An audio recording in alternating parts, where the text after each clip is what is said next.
Bang akan kemana, itulah tema Satu Meja The Forum malam ini. Telah hadir di studio sejumlah narasumber dari ujung sebelah kanan. Saiful Huda, politisi PKB, malam. Malam, Mas. Kemudian ada Mbak Rahayu Saraswati, politisi Gerindra, malam. Selamat malam. Lalu kemudian ada Bang Eriko Sotarduga, politisi PDI Perjuangan, malam. Selamat malam. Eriko, Waalaikumsalam. Kemudian ada Dekan Visipol UGM dan juga panelis debat pertama, Mas Wawan Masudi, malam. Selamat Mas malam. Wawan. Selamat malam. Dan ada peneliti senior Litbang Kompas, Bestian Nainggolan, malam. Bestian, saya akan ke Mas Wawan dulu sebagai panelis yang hadir menyusun pertanyaan. Apa evaluasi Anda, apakah debat perdana itu bisa meyakinkan pemilih-pemilih bimbang yang menurut Litbang Kompas masih 28,7%? Yang pertama, debat kemarin menunjukkan satu positioning yang sebenarnya semakin jelas antara satu kandidat dengan kandidat yang lain terkait dengan isu-isu yang selama ini menjadi perdebatan publik. Dan ini bisa dibaca dari kata-kata kunci yang muncul. Apa itu? Misalkan Pak Anies, kata kuncinya ya keadilan dan perubahan. Oke. Pak Prabowo, mari kita lanjutkan dan berkuat. Sementara Pak Ganjar mengevaluasi beberapa hal agar menjadi lebih maju. Dan ini muncul konsisten di hampir semua topik debat yang muncul, itu satu. Yang kedua, debat kemarin juga menunjukkan bagaimana gaya politik dan gaya komunikasi serta mengemas persoalan yang sebenarnya dimiliki oleh ketiga calon kita. Untuk Pak Anies semakin tegas bahwa beliau memang sangat kuat mungkin dari sisi abstraksi dan konseptualisasi, namun kadang kurang membumi. Untuk Pak Prabowo saya kira beliau mencoba untuk lebih pragmatis, isunya apa diselesaikan dengan cara apa. Untuk Pak Ganjar saya kira mencoba untuk mengkoneksikan antara persoalan yang ada di lapangan dengan rencana kerja apa yang dilakukan. Jadi ini menunjukkan gaya berkomunikasi yang dimiliki oleh masing-masing. Nah, yang ketiga satu lagi yang kita lihat dari debat kemarin, ada kesan kuat bahwa Pak Anies maupun Pak Ganjar dengan isu yang masing-masing dibawa mencoba untuk menyerang dan lebih agresif. Menyerang dan lebih agresif kepada Pak Prabowo. Sementara Pak Prabowo mencoba untuk menanggapi serangan itu mungkin dengan gaya yang sekarang jauh berbeda dibanding yang dulu, lebih santai dan lain sebagainya. Jadi hal-hal ini yang saya kira perlu kita atau bisa kita lihat dari debat kemarin, Mas Budiman. Oke, baik. Saya ke Mas Saiful Huda. Ya, Mas. Ya, kalau lihat penampilan Mas Anies kemarin, apakah ini diyakini bisa mendapatkan simpati dari pemilih-pemilih yang mungkin masih bimbang untuk menentukan pilihan? Hasil survei kira-kira dari beberapa lembaga termasuk Kompas, Telepon 124 responden menempatkan Mas Anies termasuk yang dapat panggung dalam debat tadi debat malam. Kemarin, oke. Nah, terkait dengan ceruk mana dan apakah berpotensi untuk mengambil 28,7, ketika kami mendapat rilis dari Litbang Kompas, kami termasuk yang meyakini bahwa kenapa ini makin membesar undecided voters untuk pilpres, sementara untuk pileg semakin mengecil. Kami meyakini berarti ada publik yang menunggu, baik itu anak muda, terus kemudian yang anak-anak yang kelas milenial dan generasi X, tadi juga tergambar secara detail di situ. Ada pola yang berbeda sekali dengan pilpres sebelumnya. Jadi tiga generasi ini pada posisi kami menyimpulkan mereka menunggu. Dan kita berharap menunggu apa, Mas? Menunggu lihat pergerakan dari paslon ini seperti apa. Ini saya kira pola yang berbeda kelihatannya. Nah, karena itu panggung debat kandidat pilpres baik capres maupun cawapres ini akan kami manfaatkan sepenuhnya untuk menangguk elektabilitas dari undecided voters yang masih menunggu sampai 28,7% itu. Termasuk dengan metode yang tadi Mas Wawan sebutkan, attacking, menyerang Pak Prabowo gitu. Sebenarnya tidak menyerang. Kan objektifnya memang begitu. Jadi kami menyampaikan apa adanya saja, bahwa fakta hari ini indeks demokrasi kita turun, bahwa hari ini kita melihat tontonan MK-MK yang secara tegas menyatakan ada pelanggaran etik berat ketika MK memutuskan terkait dengan pemberian pelolosan di bawah 40 tahun dan seterusnya. Kebebasan anak milenial dikekang oleh undang-undang ITE kita. Semua objektif.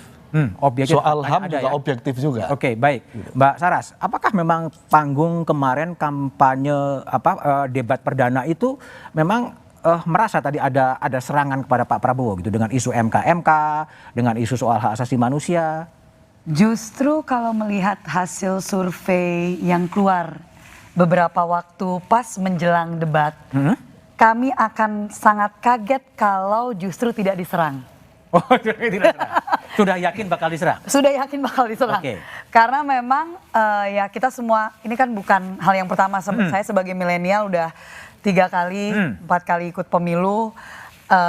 Ini bukan debat yang pertama yang Pak Prabowo juga pernah ikuti. Jadi hal-hal yang dimunculkan itu tidak mengagetkan. Tidak mengagetkan. Ya. Tapi Pak Prabowo ketika menanggapi salah satu capres mengatakan agak tendensius gitu, ungkapan-ungkapan soal pelanggaran agak tendensius. Jadi ini memang serangan balik juga gitu, atau gimana Anda lihat? Kalau serangan balik sih mungkin tidak ya. Tidak ya? Lebih kepada menjelaskan bahwa apa yang dipertanyakan kembali lagi itu seharusnya mungkin ditanyakan kepada calon wakil presidennya yang dimana beliau masih berperan sebagai Menko Polhukam. Jadi ini tendensiusnya pun juga itu seolah-olah salah satu hal yang bagaimana tanggapan beliau padahal beliau sudah berulang kali menjelaskan. Itu kan hanya menyatakan faktanya saja. Jadi sangat tergantung juga perspektif dari semua yang menonton. Tapi kembali lagi saya rasa apa yang beliau sampaikan kita semua tidak ada yang kaget karena ya beliau selalu apa adanya. Dan performa Pak Prabowo menurut Anda oke-oke aja dalam debat perdana kemarin? Saya rasa kita semua yang sudah mengenal Pak Prabowo sejauh ini tahu beliau tidak pernah bisa disetir istilahnya, disetting gitu ya. Jadi kalau dikatakan ada yang bilang wah jauh lebih santai. Lebih santai. Tapi ada juga bilang oh kok emosian gitu. Justru kenapa sekarang menurut kami ya yang mungkin dekat dengan beliau emosinya mungkin lebih terlihat lebih jelas. Itu justru karena beliau lebih santai. Lebih santai. Jadi merasa ya udah nothing tulus. Jadi apa adanya ya pokoknya saya akan sampaikan. Kalau bahasa milenial Gen Z-nya you be you gitu. You be you. Jadi beliau sangat genuine lah. Genuine. Gitu, ya. Oke, Bung Eriko. Ya. Tadi ada Mas Wawan juga mengatakan ada upaya untuk kemudian menyampaikan fakta objektif kepada Pak Prabowo dengan MK dengan isu hak asasi manusia. Ini juga bagian dari strategi yang dijalankan oleh paslon nomor 3. Sebenarnya kalau berbicara jujur, Mas Budiman dan kita semua yang menyaksikan Kompas TV maupun adik-adik mahasiswa yang ada di sini, ini kan sebenarnya fakta-fakta yang memang harus diungkapkan pada saat debat ini. Ini kan debat memang membahas masalah hukum, HAM, dan juga hal-hal yang berkaitan dengan itu. Nah, ini sebenarnya menarik. Apa yang dikatakan tadi oleh Mbak Sarah, itu juga oleh saudara saya Saiful Huda. Ini kan seperti pengulangan setiap 5 tahun, kan begitu. Nah, seharusnya ini harus dituntaskan. Itu yang disampaikan oleh Mas Ganjar. Bahwa sesuatu ini jangan dibuat seolah-olah tidak pernah selesai. Harus ada penuntasan dari kasus-kasus ini, kan begitu. Agar tidak carry over terus. Agar tidak carry over. Maksudnya, apakah nanti dalam pemerintahan akan datang, siapapun itu di antara ketiga calon ini, itu harus bisa menyelesaikan ini. Ada satu kepastian hukum. Begini Mas Budiman, bolehlah kita berbeda pandangan dalam apapun ceritanya, pemerintah itu harus bisa menjamin tertib hukum berjalan. Oke. Dan bagaimana tertib hukum itu adalah bagian dari kepercayaan.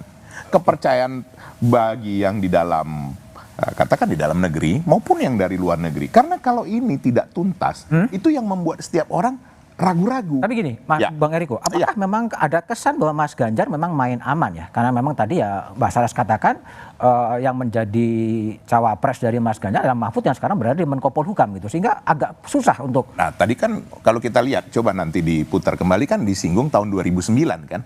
Nah Prof Mahfud kan baru 2014, bukan 2009 seperti itu. Dan kalau kita melihat kinerjanya Prof Mahfud sudah banyak yang disampaikan, baik itu soal hukum, korupsi dan lain-lain. Tetapi kan tetap nanti setiap permasalahan ini harus pemimpin tertinggi yang menyelesaikannya.